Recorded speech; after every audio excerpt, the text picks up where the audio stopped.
Hi, I'm Jesse. I'm with Celilo Restaurant.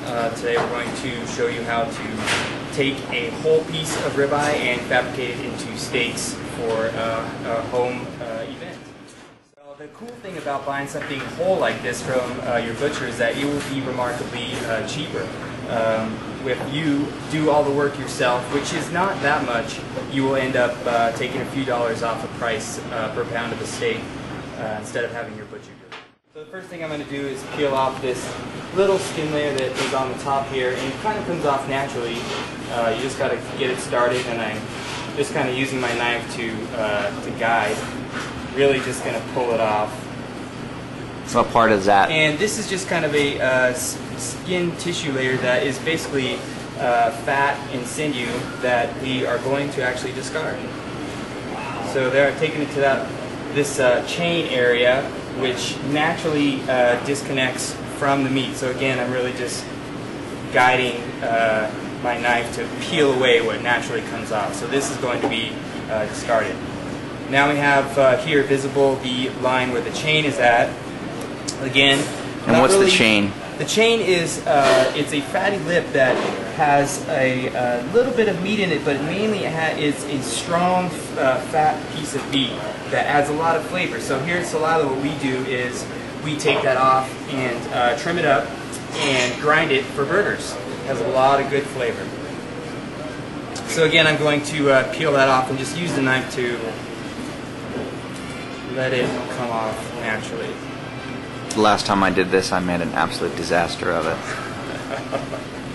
I wish I could have seen that. Yeah, it was bad. So, get that in there. And then what I do is once that's peeled back, it's almost off, I take my knife and come through as I'm pulling up to get it to come away from the actual meat.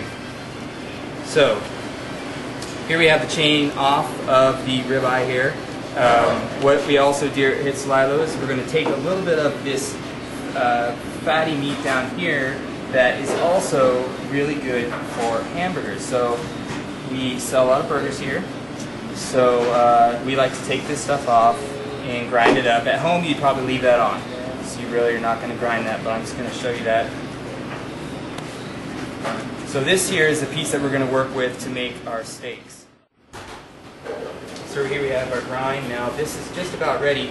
The only thing I'm going to do to get started here is line it up. Now what I usually do is I will use the table to make a flat line and get the ribeye to line up with that. So what I'm doing here is I'm trying to cut the steak evenly width so that when you grill it you are able to achieve the same temperature throughout. So what I like to do is line up my elbow as straight as I can across the rib. I'll take off a little bit just to square it up, and that goes into our grind, and then I'll start cutting steaks, which this is probably the 200th ribeye I've ever cut, so I'm kind of good at it and can eyeball a 10-ounce steak. So this is kind of the butt end of the steak. It's going to be your most ugly steak, but they're all beautiful in our choice ribeyes. All steaks are beautiful in our eyes. And then we just go on down. It kind of tapers. So at Celilo, again, I'm trying to achieve a 10-ounce steak. So on the fattier end, it will be a little bit thinner, and as I go down, the cuts will get a little bit wider. Is there a better side to the...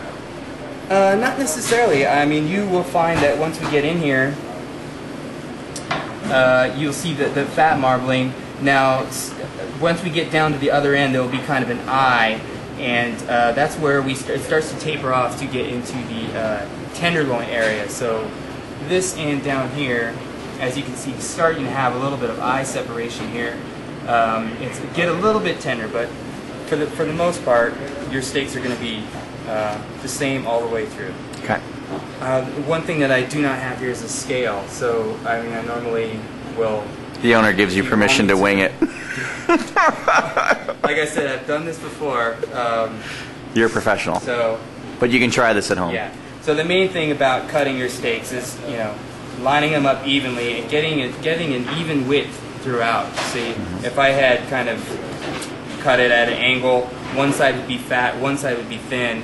Hence, this side will cook be more rare, and this side will be cooked more well, which we want to achieve the same temperature throughout the steak.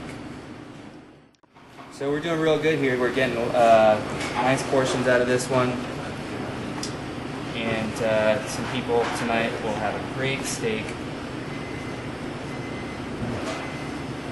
And the boss is happy that I got all my portions. Sometimes when we get down here, I'll have some of that little fat that I tried to trim off earlier, and that all I do is just cleaning it up so I don't have loose ends that are hanging out. So when I actually cook the steak, they don't kind of flare up on the grill, or it just kind of keeps it cleaner. And also I do that because we do grind fresh burgers here, so we like to make sure that we have enough to balance out the menu. So you don't cut from the center out, you cut just side to side? Yep, side to side. You know, you could get a smaller portion of ribeye from your butcher. I think that they offer... They do, yeah. Fabricated like a rib roast steaks, yes. And then you exactly. basically fabricate it, right? So I've got about 15 steaks here. This is the kind of other nub end here that I just want to try and even out as best I can.